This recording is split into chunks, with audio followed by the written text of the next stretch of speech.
구속사 성경 공부 3강 민수기 신명기 시작하도록 하겠습니다. 성도님들 민수기 1장 1절을 보면서 민수기로 들어가 보겠습니다. 1장 1절을 한번 같이 읽어볼까요? 이스라엘 자손이 애굽 땅에서 나온 후 둘째 해 둘째 달 첫째 날에 여호와께서 시내 광야 회막에서 모세에게 말씀하여 이르시되. 아멘. 성도님들 여기 보면은 시간이 나와 있는데 둘째 해 둘째 달 첫째 날이라고 되어 있어요. 그러니까 2년 2월 1일이라는 건데요. 이게 언제부터 시작된 시간인지 혹시 알고 계십니까? 저희가 잠깐 시간 역사 정리하고 민수기로 들어가 볼게요. 일단은 이 시간에 대한 언급을 하나님께서 처음 하시는 부분은 출애굽기 12장 2절입니다. 거기 보면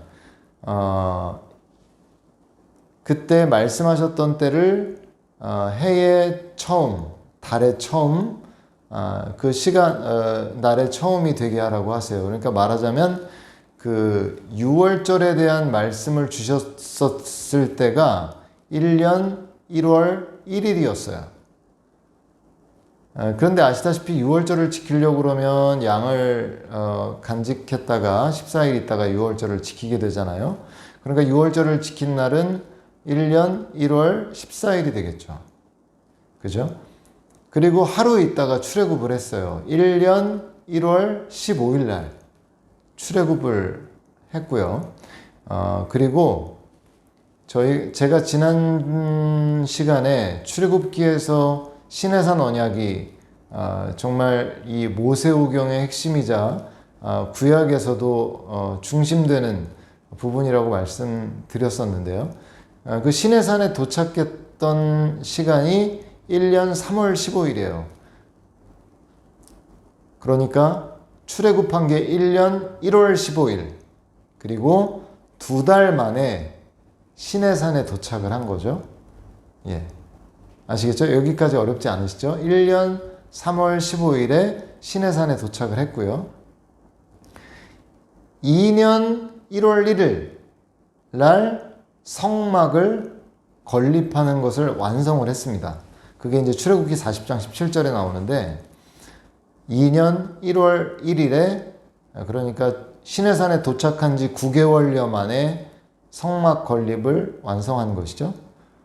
그리고 2년 1월 1일 그러니까 성막 건립이 완성된 때로부터 한 달 동안 2월 1일까지 2년 2월 1일까지 레위기의 규례가 주어져요. 한 달 동안. 그리고 오늘 본문에 이르러서 민수기 1장 1절에 뭐라고 나옵니까? 이제 민수기가 열리는데 2년 둘째 해 둘째 달 2월 첫째 날 1일에 여호와께서 시내 광야에서 모세에게 말씀하여 이르시되. 이제 민수기의 규례가 주어지게 되는 거죠. 시간이 어떻게 흘러온지 아시겠죠? 자, 이렇게 이 규례가 2년 2월 1일에 주어지게 되는데요. 이로부터 이제 20일 있다가 2년 2월 20일에 시내산을 드디어 떠나게 됩니다. 그러니까 성도님들 시간적으로 보면 어느 정도의 시간이 시내산에서부터 이렇게 흘러온지 아시겠죠? 1년 3월 15일에 시내산에 도착해서 드디어 2년 2월 20일에 이제 시내산을 떠나게 되는 거예요. 제가 지난주에 말씀드렸지만 출애굽기와 레위기가 똑같이 그 시내산에서 주어진 말씀이다 라고 말씀드렸었는데 오늘 민수기 1장 1절도 여전히 시내산에서 주어지고 있는 말씀이고요. 그리고 이제 10장, 민수기 10장까지도 계속 시내산에서 말씀하고 있는 장면이라는 걸 우리가 먼저 기억할 필요가 있어요. 정리하시고 자 이제 본문으로 들어가도록 할 텐데요.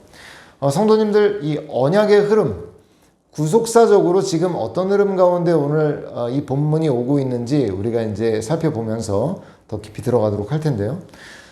자, 창세기에서 아브라함과 맺은 언약, 족장 언약이라고 할 수 있는데 이 아브라함과 맺은 언약은 이삭, 야곱, 요셉, 유다에게 이어지게 되고 그리고 출애굽기에 와서 이제 공동체적 성격으로 이제 이스라엘 민족과 하나님 사이에 19장에 가면 시내산에서 이스라엘 백성들과 하나님 사이에 언약을 맺습니다. 이게 시내산 언약이라고 말씀드렸고요. 그러니까 창세기 아브라함 그 개인과 맺었던 족장 언약이 아들들에게 이어지게 되고 출애굽기로 넘어와서 출애굽기에서는 공동체, 이스라엘 공동체와 하나님 사이의 언약, 시내산 언약으로 발전하게 됩니다.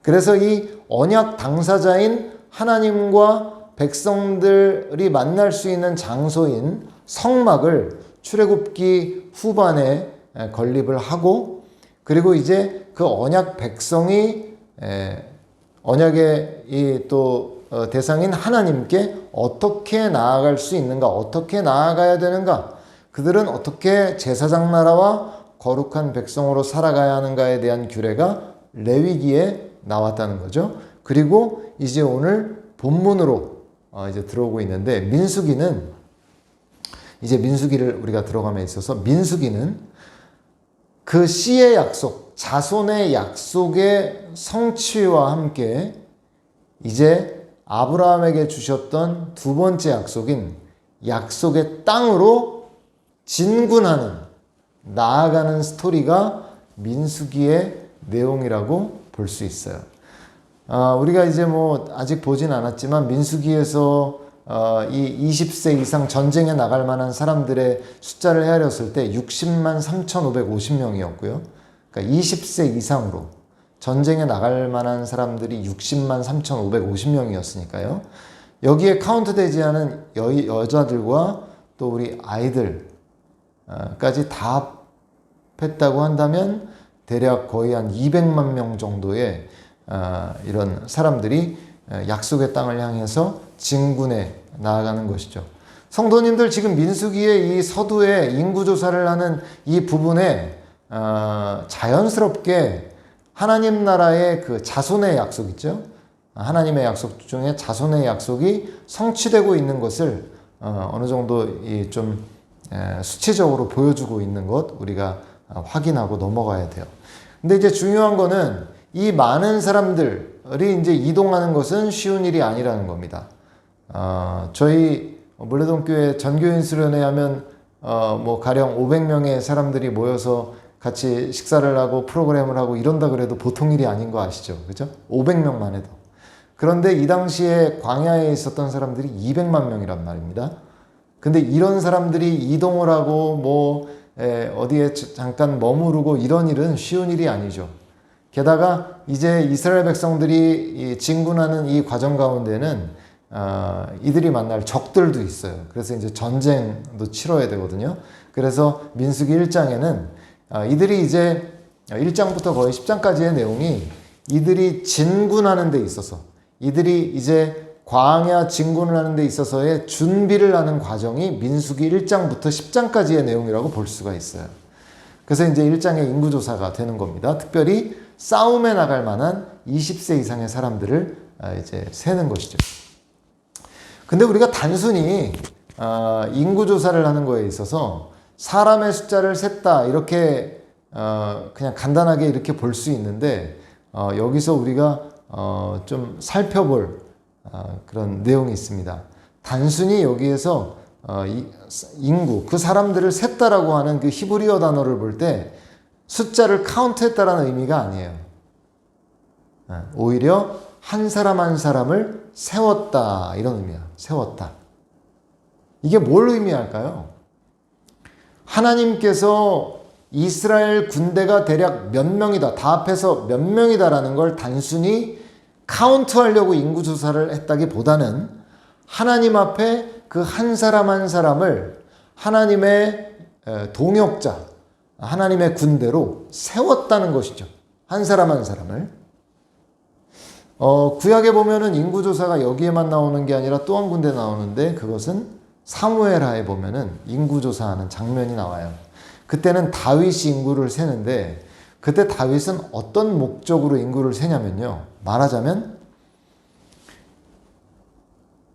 나의 백성들이 어느 정도 되는가, 말하자면 다윗의 어떤 그 세력이 얼마나 되는가를 확인하기 위해서 요압에게 인구를 조사하라고 명령합니다. 근데 이 요압이 보기에도 이 다윗의 동기가 악하다는 것을 보고 왜 왕께서는 이미 하나님께서 이렇게 우리에게 많은 걸 주셨는데 굳이 그걸 카운트해서 왕의 세력을 확인하려고 하십니까? 그래서 말리죠. 말리는데 다윗은 끝끝내 인구조사를 하게 합니다. 그런데 그것이 여호와께서 보시기에 악하였다라고 나오거든요. 그래서 심판을 받게 돼요. 아니 그러면 민수기에도 인구조사가 나오고 사무엘하에도 인구조사가 나오는데 다윗이 한 인구조사는 악하고 민수기에서 지금 하나님께서 이스라엘 백성들을 카운트하는 건 선하다. 이게 왜 이런 차이가 발생하는 것일까요? 이유가 있습니다.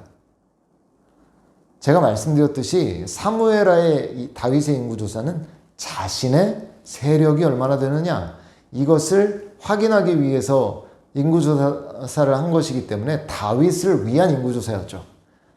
내가 얼마나 위대한 왕인가 그걸 숫자로 확인하고 싶었던 거예요. 아시겠죠? 그러나 민수기에서 하나님께서 지금 이스라엘 백성들을 세는 것은 단지 숫자를 카운트하는 게 아니라 하나님 앞에 한 사람 한 사람을 세운 것이었죠. 그래서 어떤 목사님은 이걸 이렇게 표현하더라고요. 그 이스라엘 백성들을 다윗의 인구조사는 하나의 괄호로 처리해서 자기를 위한 숫자. 그러나 하나님께서는 한 사람 한 사람을 괄호 처리해서 한 사람 한 사람을 하나님 앞에 세우려 했던 것이다. 라고 이렇게 구분지어서 설명하던데, 참 의미 있는 이야기입니다. 성도님들, 여기에서 우리가 한번 짚고 넘어가 봐야 될 내용이 있어요. 오늘날 아무리 숫자적인 성장이 자연스러운 내적 성장의 어떤 외적 표현이다.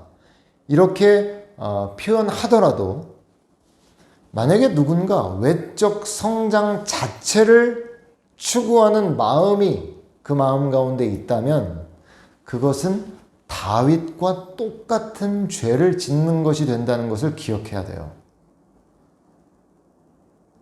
성도님들, 오늘날 우리가 이런 죄를 안 지을까요? 성도들 중에는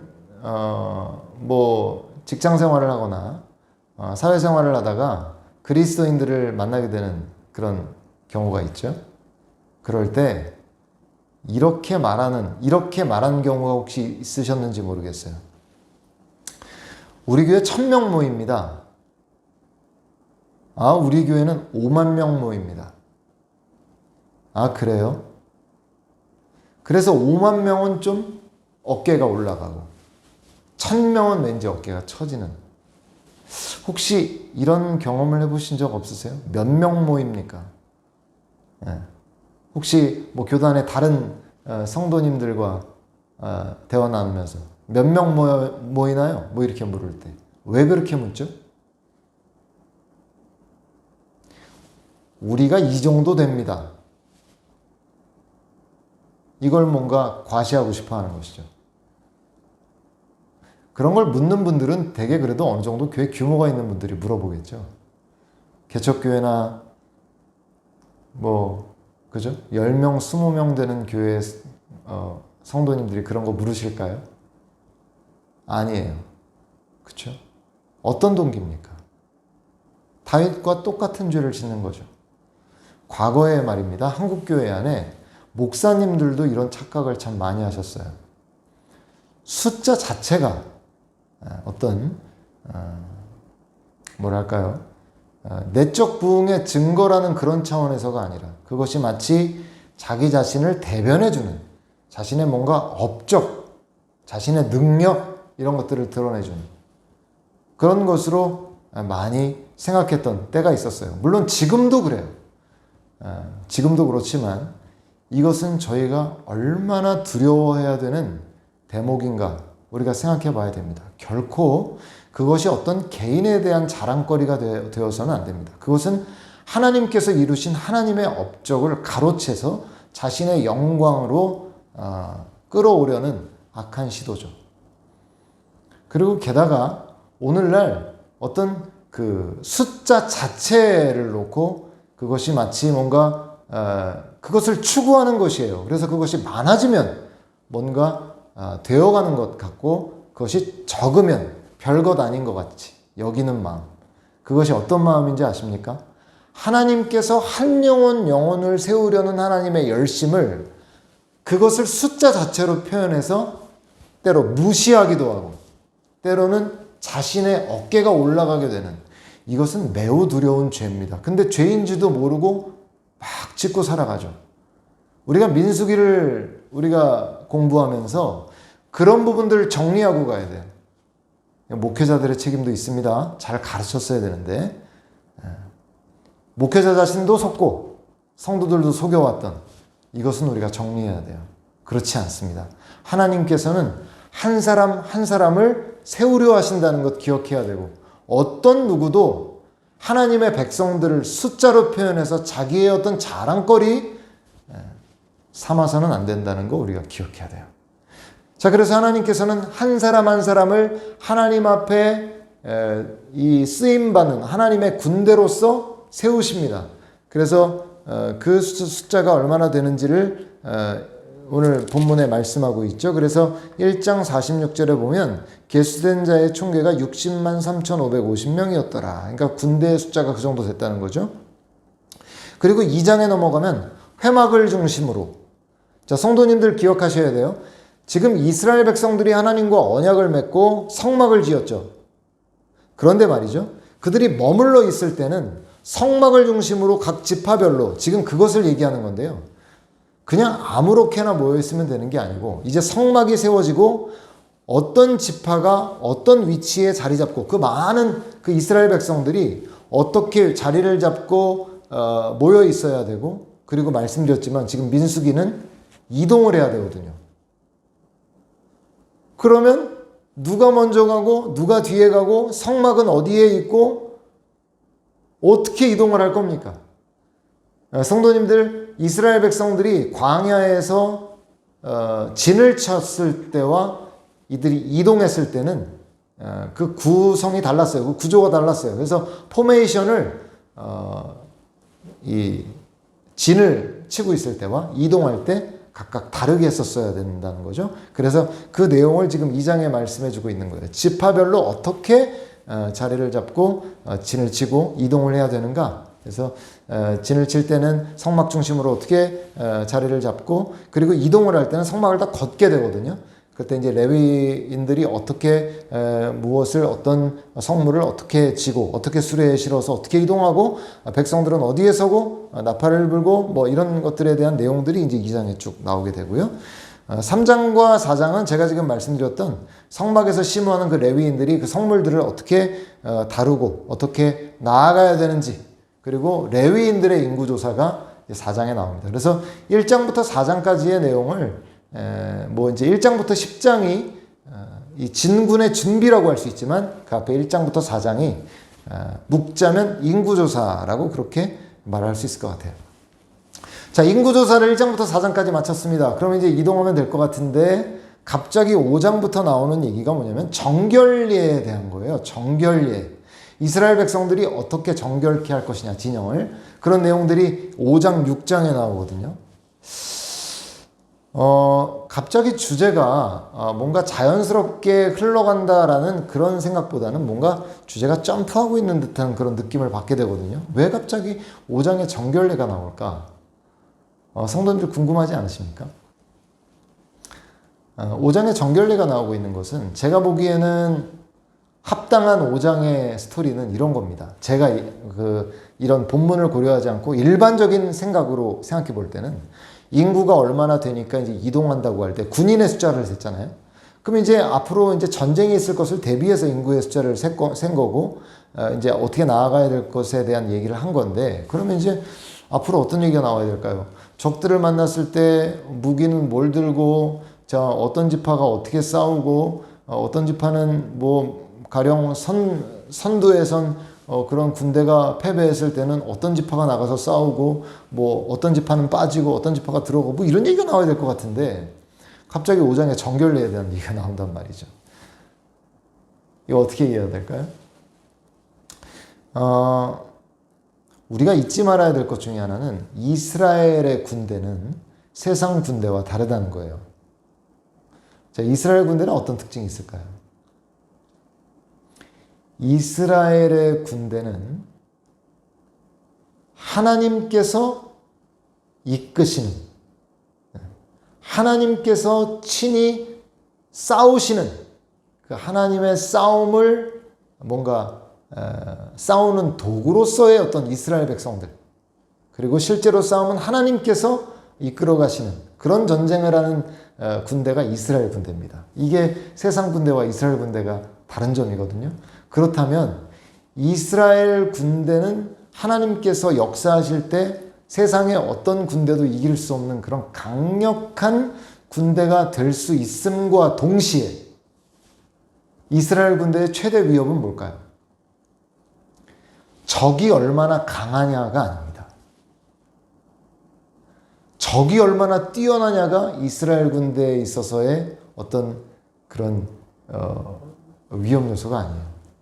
그럼 이스라엘 군대의 진정한 위험 요소는 뭐냐면 이스라엘 진영 가운데 계시는 하나님의 임재와 영광이 이스라엘 진영으로부터 떠나게 되는 일입니다. 왜냐하면 이스라엘 군대의 진정한 능력은 하나님으로부터 나오는데 이스라엘 진영에 하나님이 머무르실 수 없도록 백성들이 진영을 부정하게 만들고 더럽힌다면 하나님의 그 임재와 영광이 이스라엘 백성들로부터 떠나가게 되고 이스라엘 군대는 정말 오합지졸이 되는 것이죠. 그래서 5장에 들어서서 가장 이스라엘 군대에 있어서 중요한 점이 무엇이냐? 그것은 정결이라는 거예요.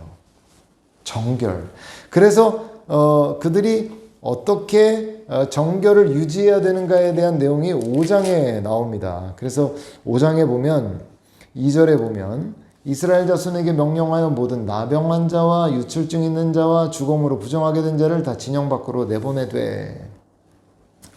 그러니까 왜 이렇게 하는지 아시겠죠? 그러니까 그들 중에 이런 어떤 나병이나 유출증이나 죽음으로 인해 부정케 된 자를 결국 진영 밖으로 내보내라는 거거든요. 이유가 뭘까요? 그들이 계속 진영으로 머물러 있으면서 다른 사람들을 오염시키고요. 그리고 결국 진영 자체가 부정해짐으로써 하나님의 임재와 영광이 떠나는 것을 방지하는 것이죠. 그래서 결국 그들을 내보내야 된다. 그리고 5절부터 보면 죄에 대한 배상에 대한 내용이 나와요. 정결케 하는 내용들이 5장에 쭉 나타나게 되는 거죠. 그래서 왜 이게 나올까 이렇게 좀 이상한 마음이 들 수 있는데요. 그래서 나타나고 있는 것이고요. 그래서 범죄했을 때 어떻게 해야 되는지, 결혼 생활의 순결을 어떻게 유지해야 되는지. 왜 중요하죠? 역시 마찬가지예요. 이스라엘 백성들의 삶을 거룩하게 유지하는 것 또한 하나님께서 그 진에 계시는 조건이 되기 때문에 결혼 생활의 어떤 순결, 그리고 6장에 가면은 나실인에 대한 내용이 나오는데요. 나실인에 대한 내용이 6장에 나오는 것도 이유가 뭐냐면 이스라엘의 거룩한 소명에 대해서 특별히 모범적인 모습을 보였던 사람들이 나실인입니다. 그래서 어떤 그 모범적 사례로 나실인이 등장하고 있는 것이에요. 7장부터 10장까지는 출발을 위한 최종 준비를 마치고 11장 11절에 이르러서 드디어 이제 행진을 시작하게 됩니다. 그래서 10장 11절을 다 같이 한번 보실까요? 자, 10장 11절과 12절을 같이 한번 읽어보겠습니다. 시작. 둘째 해 둘째 달 20날에 구름이 증거의 성막에서 떠오르매 이스라엘 자손이 시내 광야에서 출발하여 자기 길을 가더니 바란 광야에 구름이 머무니라. 자, 그래서 이제 행진을 2년 2월 20일에 드디어 시작하게 됩니다. 자, 언제부터 시작된 스토리가 여기에서 이제 그러니까 장소가 바뀌는 거죠. 얼마 만에요? 제가 아까 말씀드렸죠. 1년 3월 15일에 시내산에 머무른 이후로부터 지금 여기에 민수기 10장 11절까지 계속 시내산에 있다가 드디어 출발하죠. 어디를 향해서? 아브라함에게 약속하셨던 그 약속의 땅을 향해서 드디어 진군하게 됩니다. 근데 성도님들, 이스라엘 백성들은 이제 거룩한 하나님의 언약 백성으로서 그들은 거룩하게 그 약속의 땅을 향하여 나아가야 함에도 불구하고 이제 11장부터 14장까지 이들은 철저하게 실패하고 맙니다. 이들은 거룩한 백성으로서 반응하고 하나님과의 관계 안에서 이 모든 이 진군의 과정을 하나님과의 관계 안에서 나아가야 했는데 이들은 철저하게 실패하고 말아요. 그 실패의 스토리가 11장부터 14장까지의 스토리거든요. 자, 11장 보면은 1절에 뭐라고 나옵니까? 여호와께서 들으시기에 백성이 악한 말로 원망하매 라고 나오죠. 자, 11장은 이제 1절부터 환경에 대한 불평이 나옵니다. 악한 말로 이제 원망을 하는데, 자, 중요한 것은 그들이 원망한 그런 악한 말로 인해서 하나님께서 1절에 진노하시고 여호와의 불을 그들에게 내리셔서 심판하셨다는 거예요. 자, 이게 이 대목이 우리가 좀 눈여겨봐야 되는데요. 왜 이 부분이 중요하냐면은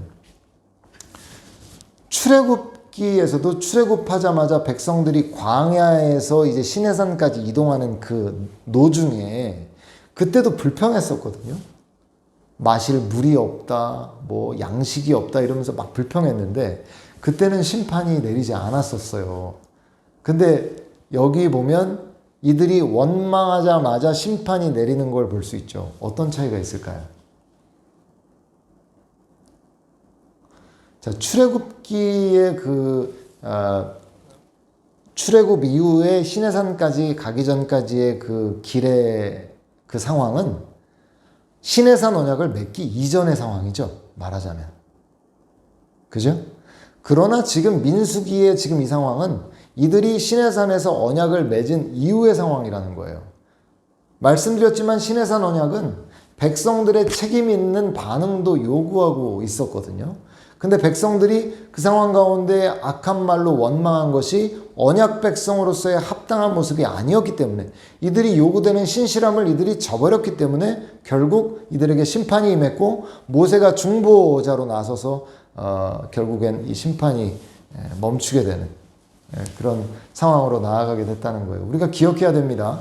하나님께서 초신자에게 초신자를 대하시는 하나님의 방식이 있고요.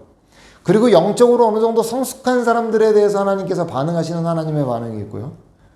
그리고 성도님들 뭐 직분이 점점 그러니까 이건 뭐 어떤 뭐 높이가 아닙니다만은 직분이 어떤 높고 낮음이 아닙니다만은 더 중요한 직분이 맡겨지면 맡겨질수록 그거 자체를 어떤 세상적인 어떤 뭐 승진으로 생각해서 좋아하시는 분들도 있지만은 그렇지 않습니다. 이게 물론 하나님 앞에 더 중요한 일들을 감당하는 건 하나님 앞에 너무 귀한 일이고 영광스러운 일이긴 하지만 더 두려운 일은 더 중요한 일이 맡겨지면 맡겨질수록 하나님의 심판 또한 더 엄중하게 임하게 된다는 사실을 우리가 기억해야 돼요. 그래서 많이 맡은 자에게 내가 많이 물을 것이다. 예수님께서도 말씀하시잖아요. 우리가 그런 부분들을 여기에서 또 마음 깊이 생각해 봐야 되는 것이죠. 근데 백성들이 어떤 악한 말을 했을까요? 그게 4절에 나오거든요. 4절 말씀을 같이 한번 볼까요? 4절 말씀. 같이 한번 읽어보겠습니다. 그들 중에 섞여 사는 다른 인종들이 탐욕을 품음에 이스라엘 자손도 다시 울며 이르되 누가 우리에게 고기를 주어 먹게 하랴. 자, 성도님들 한번 보세요. 그들 중에 함께하였던 다른 인종들이 탐욕을 품게 했답니다. 그래서 이들도 탐욕을 품어서 뭐라고 말합니까? 누가 우리에게 고기를 주어 먹게 하랴. 그러면서 진짜 악한 말을 하는데 5절의 말씀 같이 한번 볼까요? 우리가 애굽에 있을 때는 값없이 생선과 오이와 참외와 부추와 파와 마늘들을 먹은 것이 생각나거늘. 성도님들, 애굽이 그렇게 좋은 곳이었습니까? 그들이 슬피 울며 부르짖어서 빠져나온 거 아니었습니까?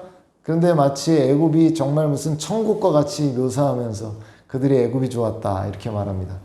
자, 제가 말씀드렸지만 지난 시간에 출애굽하면서 이들에게 있어서 누룩을 제거해야 된다 그랬었죠. 출애굽기 13장에 세 가지 큰 결단을 해야 되는데 두 번째가 누룩을 제거해야 되는 것이었어요. 왜 말이죠? 애굽의 모든 문화와 애굽의 모든 좋은 것들, 애굽의 문명들 이런 것들 이제 그들은 그들에게서 제거해야 됐었는데 이들 가운데 섞여 살았던 인종들이 탐욕을 품어서 누가 고기를 주어서 먹게 하랴 이 말을 듣고 이들은 다시 누룩 그 애굽의 그 것들을 다시 꿈꾸고 그리는 그런 헛된 그런 욕망을 품게 되죠. 그래서 결국 그들이 심판당하게 되는데 이들이 그러니까 하나님의 그 구원의 그 좋은 의도에 대해서 이들이 애굽을 그리워하면서 도리어 하나님의 구원 의도를 좀 뭐랄까요? 멸시하게 되는 이런 행동을 이들이 한 것이죠.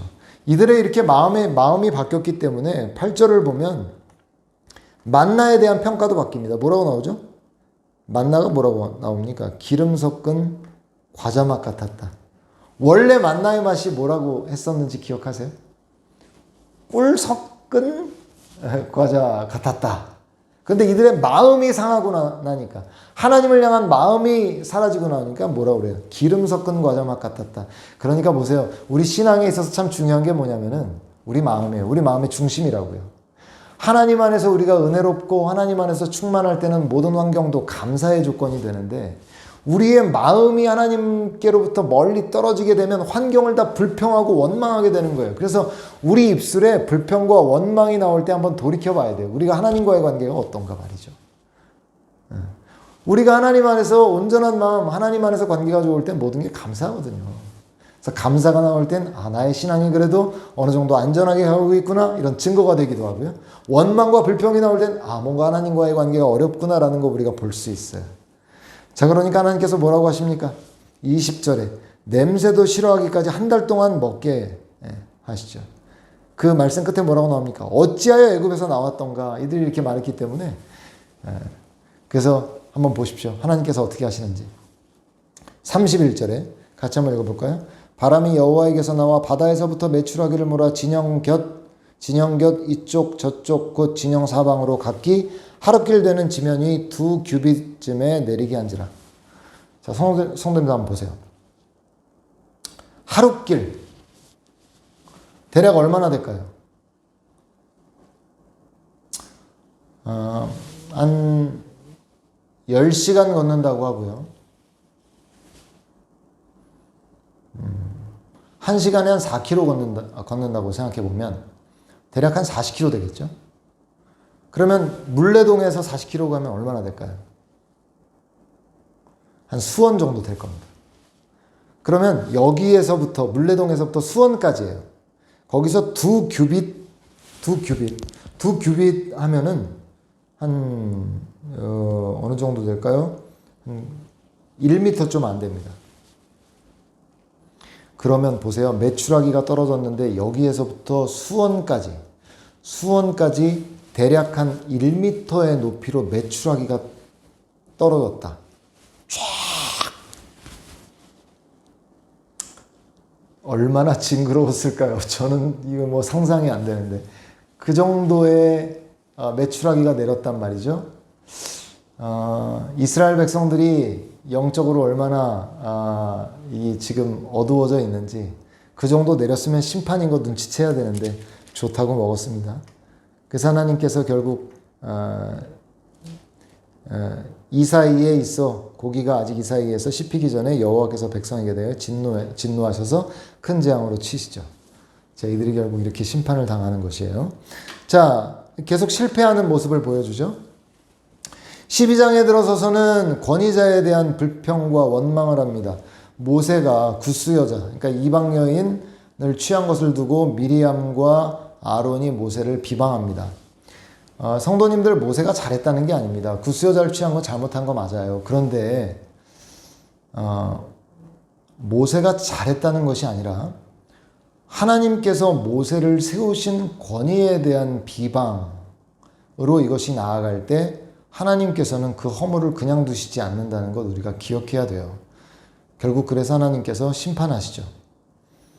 이들이 또 이런 모습들을 보입니다. 그리고 이제 13장으로 이어지게 되는데 민수기에서 어떻게 보면 포인트라고 할 수 있는, 가장 핵심 포인트라고 할 수 있는 것이 민수기 13장과 14장입니다. 왜냐면은 이들이 광야 진군을 해가지고 물론 계속 지금 실패하고 있지만 가장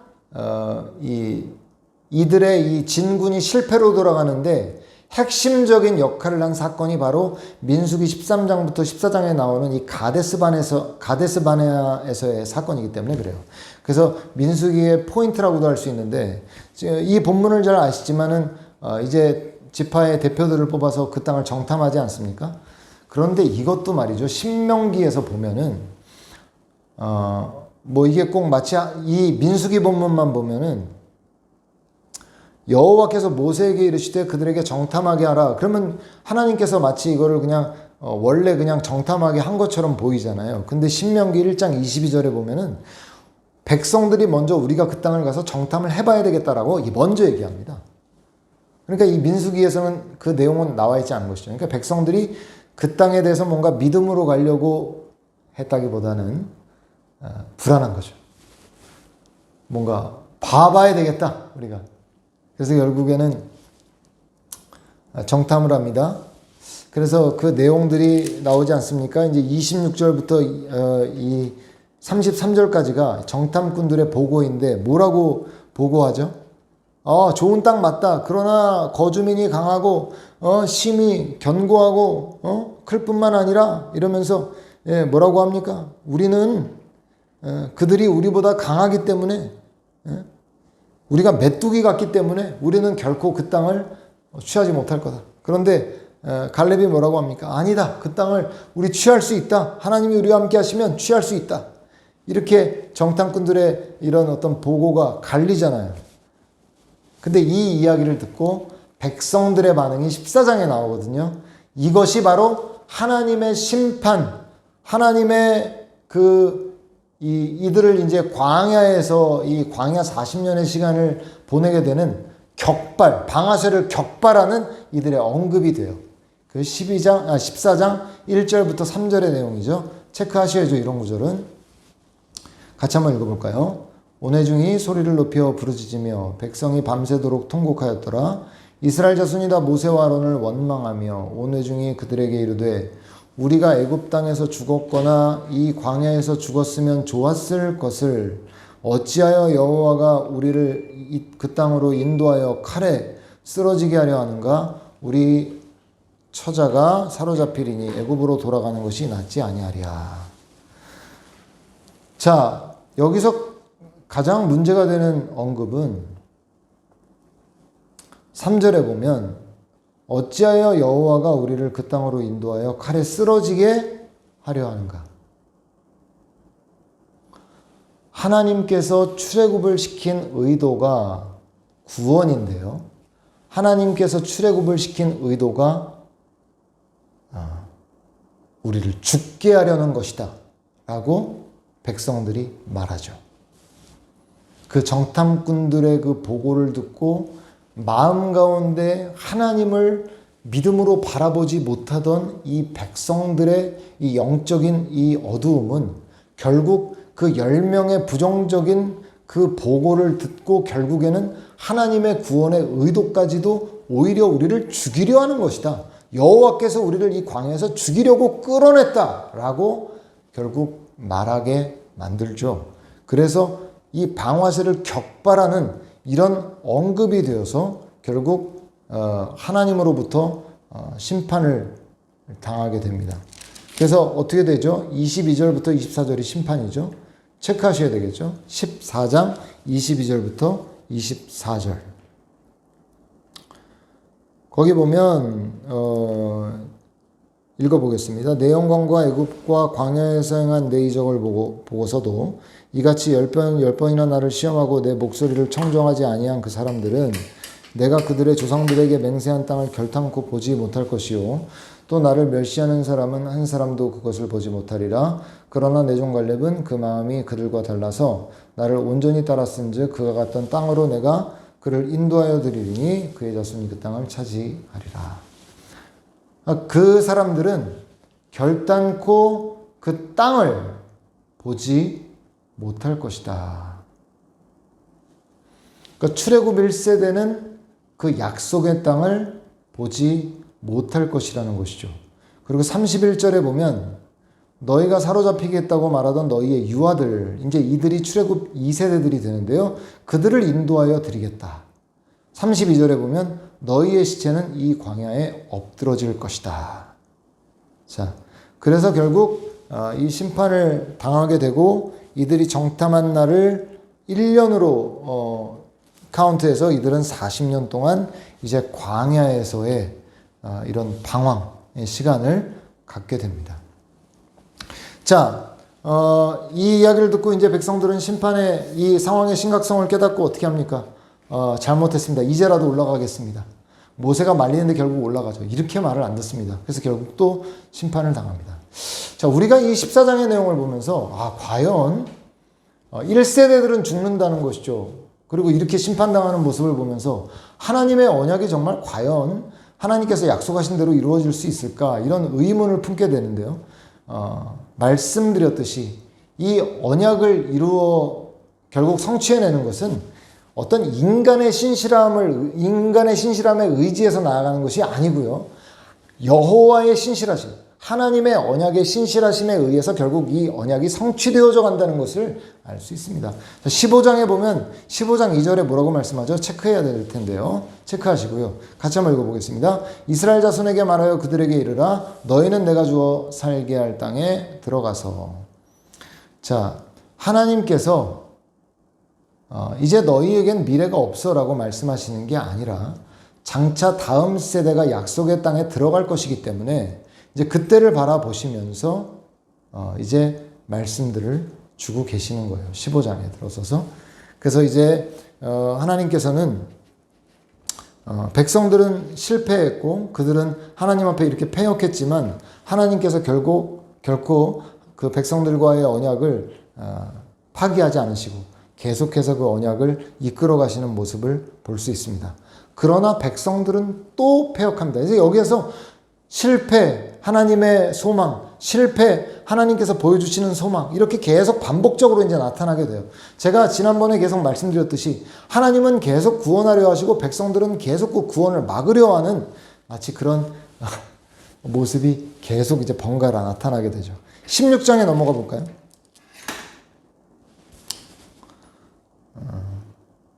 어떤 내용이 나오죠? 여기 보면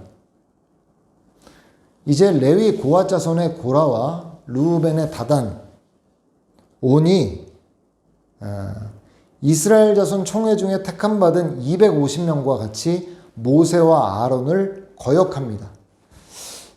말하자면 백성들이 다 거룩하고 여호와께서도 그들 중에 계신데 너희가 어째서 여호와의 총회 위에 스스로 높이느냐 이러면서 그들을 대적하죠.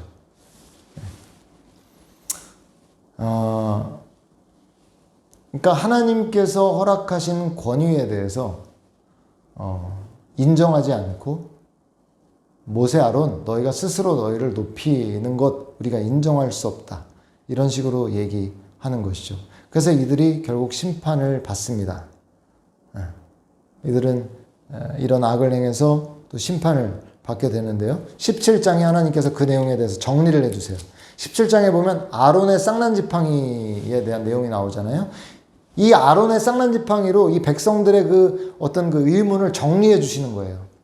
아론의 지팡이에만 싹이 나는 것들을 통해서 내가 인정한 권이 맞다라고 말씀해 주시는 거죠. 여기서 하나님께서 또 실패한 이스라엘에 대해서 그들을 실어 버리지 아니하시고 그들에게 다시 설명해 주시는 하나님의 그런 모습들을 우리가 발견할 수 있습니다. 이어서 보면은 20장에 또 백성들은 물이 없어서 불평합니다. 거기서 또 뭐라고 말하냐면 여호와께서 애굽에서 우리를 나오게 해서 나쁜 곳에 우리를 인도하여 드렸다. 그래서 물도 못 마시게 한다.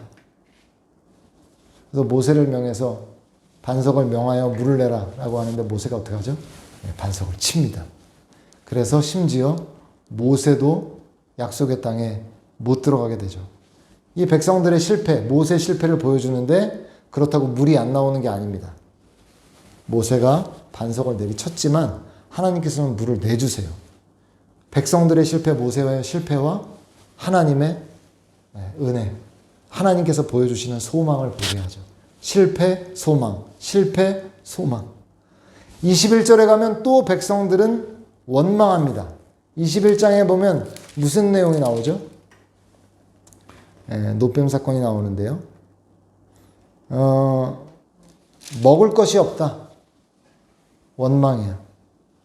그래서 어찌하여 여호와가 우리를 애굽에서 인도하여 내서 광야에서 죽게 하는가.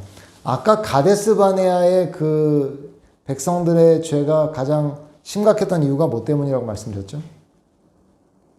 애굽에서 구원해내신 구원의 의도를 죽이려 했다. 이렇게 본 것이 심각한 것이라 말씀드렸는데 이런 죄를 계속 짓죠. 그래서 결국 심판이 하나님께서 내리셔서 심판이 임하지만 노뱀을 세워서 그걸 보는 자마다 구원해 주십니다. 여전히 백성들의 실패, 하나님께서 그들에게 보여주시는 소망, 또 이렇게 대조를 이루고 있죠.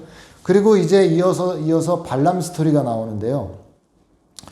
이 발람 스토리는 이 이스라엘 백성들의 이 진군에 계속해서 그 이방의 민족들이 나가 떨어지는 모습을 보면서 소위 이 모압의 이 발락 왕이 이들을 저주하게 하기 위해서 발람을 고용하는 거죠. 그래서 이스라엘 백성들을 저주해라. 그런데 이 발람이라는 사람은 우리가 알다시피 악한 사람이고 얼마든지 그 유혹에 넘어갈 만한 사람인데 이 대목에서 뭘 보여줍니까? 하나님의 그 주권, 절대 주권으로 그 악한 발람 선지자가 이스라엘 백성들을 결국에는 저주하지 못하고 맙니다. 도리어 축복하게 되죠. 여기에서 뭘 보여주는 거죠? 아무리 하나님의 언약을 무너뜨리려는 시도들이 있다 해도 하나님께서 그 언약을 끝끝내 이뤄내시는 것이죠. 심지어는 말이죠. 발람이 나중에는 그 메시아 예언까지 합니다. 24장 17절인데요. 같이 한번 24장 17절로 가서 읽어볼까요?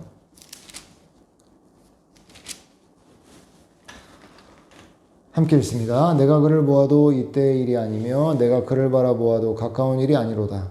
한 별이 야곱에게서 나오며 한 규가 이스라엘에게서 일어나서 모압을 이쪽에서 저쪽까지 쳐서 무찌르고 또 셋의 자식들을 다 멸하리로다. 아멘. 자, 메시아 예언까지 결국 하게 되죠. 이스라엘 백성들을 결국 그렇게 축복하게 되는. 그래서 여호와께서 결국에 이스라엘 백성들을 그 언약을 성취하는 자리로 이끌어 가실 것을 민수기는 계속 보여주고 있어요.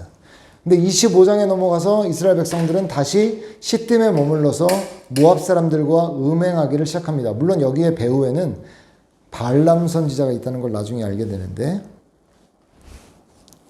또 실패하게 되죠. 자, 그래서 이스라엘의 실패를 25장까지 민수기가 보여주고요. 이제 26장부터는 중요한 또 분기점이 되는데 어떤 분기점이 되냐면요. 출애굽 1세대가 저물고 이제 가나안으로 들어가는 출애굽 2세대로 세대 전환이 이루어진다고 보면 되겠어요. 그래서 26장에 보면 두 번째 인구조사가 나옵니다. 새로운 시작이 시작되고 있다는 것이죠. 말하자면. 이전까지 심판받던 세대, 실패한 세대들의 스토리가 25장까지, 그리고 26장부터는 이제 뭔가 새로운 시작이 되고 있다는 것을 두 번째 인구조사로 보여줍니다. 그래서 여기에서 다시 새롭게 그 2세대들을 카운트하게 되는데요. 51절에 보면 계수된 자가 60만 1730명이었다라고 말하는데 아까 1차 인구조사 때가 60만 3,550명이었던 걸 보면 대략 한 1,800명 차이가 날 뿐 거의 유사한 숫자가 두 번째 인구조사 때 세워졌던 걸 볼 수가 있어요. 그러니까 이게 뭔가 어두운 분위기에서 이제 두 번째 인구조사를 통해서 하나님의 약속이 끊어지지 않고 그 씨의 약속이 아니 출애굽 1세대가 다 광야에서 멸망해버렸으면 그 약속은 어떻게 되는 건가 우리가 질문을 던질 수 있는데 두 번째 인구조사에 그 60만 명의 인원이 카운트되는 걸 보면서 여전히 하나님께서 2세대들을 통해 약속을 계속 이어가고 계신다라는 걸 우리에게 보여주고 있는 것이죠. 자, 그래서 이게 27장부터 35장까지는 약속의 땅에 대한 내용입니다. 그래서 하나님께서 이제 계속해서 그 앞으로 장차 들어갈 땅에 대한 그 내용들을 계속 말씀하시면서 하나님의 약속의 땅에 대한 성취가 이루어질 것에 대한 소망을 이 27장부터 35장까지 이어가시면서 이 민수기의 내용이 이어지고 36장까지 슬로보아스의 딸들의 자손들 그 이야기로 이어지면서 이 슬로보아스의 이 딸들의 그 내용은 뭐냐면 그들이 기업 물을 자가 없다는 그런 이유 때문에 그들이 기업을 부여받지 못하는 것이 부당하다. 그래서 모세 앞에 나아가서 우리에게 할당될 그런 땅을 우리도 받아야 된다라고 이제 그런 내용을 말했고요. 하나님께서도 그걸 인정해 주셔서 슬로보아스의 딸들의 그 기업이 있도록 하나님께서 허락해 주시는 내용이 27장에도 나오고 맨 뒤에 36장에도 나오게 되는데 그 내용이 뭐가 중요하다고 이렇게 27장에도 36장에도 나오느냐 우리가 질문할 수 있을 텐데요. 이유가 있죠. 어떤 이유죠?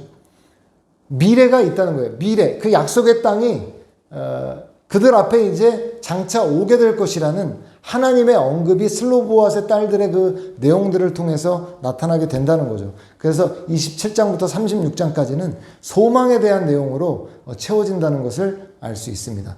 이렇게 해서 민수기가 마무리가 된다는 것 알 수 있습니다. 자, 민수기까지의 내용을 마치고 자, 다음에 신명기의 내용을 다루도록 하겠습니다.